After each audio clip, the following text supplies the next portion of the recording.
Well, hey guys, this is Pastor Jody coming to you from one of our offices here in our Next Gen area, and so want to let you know that we miss you here and miss seeing you guys. I haven't been at church either or school, but it's different days and it's a very unique situation we're going through. But I just want you to know we miss you. We miss seeing your energy and just hanging out with you guys.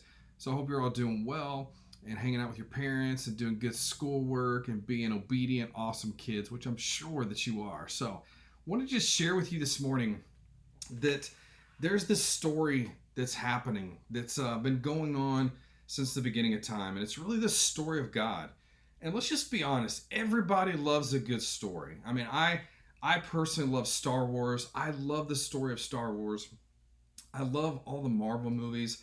I love the beginning of Spider-Man and how all that took place, and I love Iron Man and how all that happened. I love a good story. But honestly, the best story that's ever taken place in the history of mankind is the story of God. And I want us just to look briefly at just just a few little highlights of the story of God and how everything kind of began and where it's going and also where you fit in. So let's just compare the story of God to a big circle.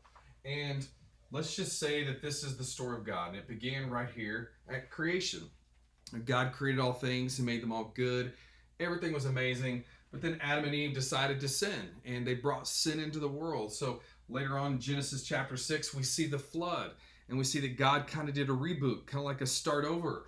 And then here we see probably one of the most significant events is Abram and the beginning of the Jewish race and how important that plays into the whole Old Testament and soon the New Testament that will usher in the Messiah, who is Jesus. So we see the story of Abram and what he did and how he changed the course of history by just simply obeying God. And God tested him a few times, and Abram was always faithful, and he changed his name to Abraham and started the whole Jewish race, which would now be called the children of Israel, the Israelites.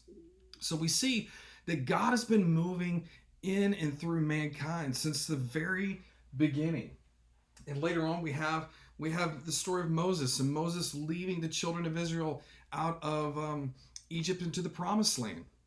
And then we'll also see some different things transpire. We see the judges, we see the prophets, we see prophesying who was to come, that Jesus was to come, that he would be the Messiah, and he would be the one that would take away the sin of the world. But then really what changed the course of history was when Jesus appears. And the first thing that's said about Jesus was by his cousin John the Baptist. John the Baptist was an incredible man who was really setting the tone for the Messiah, and he was preparing the way for the Lord. And John the Baptist said the first thing about Jesus that was said is, "Behold the man who takes away the sin of the world." He said, "Behold the Lamb of God who takes away the sin of the world." And we see the beginning of Jesus' earthly ministry. But I would say somewhere right here, let's just call this the resurrection of Christ. And maybe right here is the crucifixion, where we're about to celebrate 2 weeks Easter. We have the crucifixion, but then the foundation of all that is Christianity is the moment that Jesus conquered death and he conquered sin and he beat the grave and he ascended to heaven, which is right now he sits at the right hand of the Father. So the foundation of Christianity is the resurrection of Christ. But sometimes we're not satisfied with this amazing story. So what we tend to do as Christians is we come over here, we try to write our own story. And let me just tell you guys something that I've learned. My story alone is not that interesting. It's just not. Nobody wants to know just about me.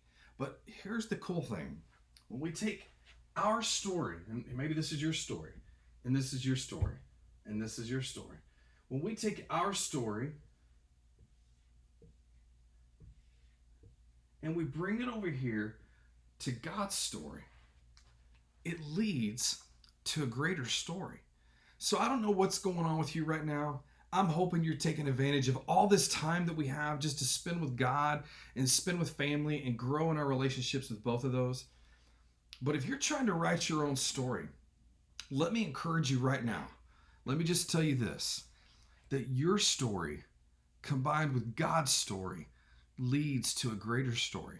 So make sure in these times and in your life for the rest of your life that you are following God, that you're doing what he says. Because, man, your story can change the world if you will make sure that you are following Jesus and combining your story with God's story. You guys are awesome. Praying for each of you and hope you have a great rest of your day.